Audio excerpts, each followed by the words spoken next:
ako makabili nga ng apple.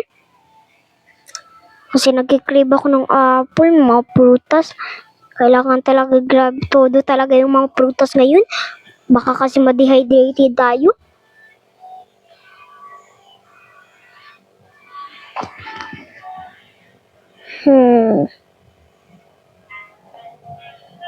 Diyos ko, ang gulo-gulo na ng community namin. Parang hindi naman tumundo. Hindi gulo. Dito ko na lang ipapark para safety naman siya. Ay ako, tatawagan ko muna si Dad. Dad! Di ba wala si Yaya dito kasi nag-day off? Ako na lang dito kukuha ng mga pagkain.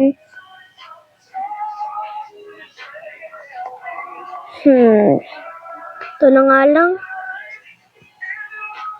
Apple na nga lang sa akin.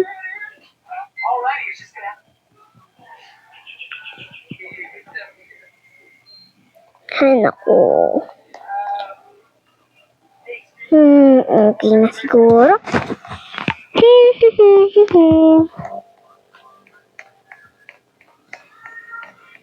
May apple na ako.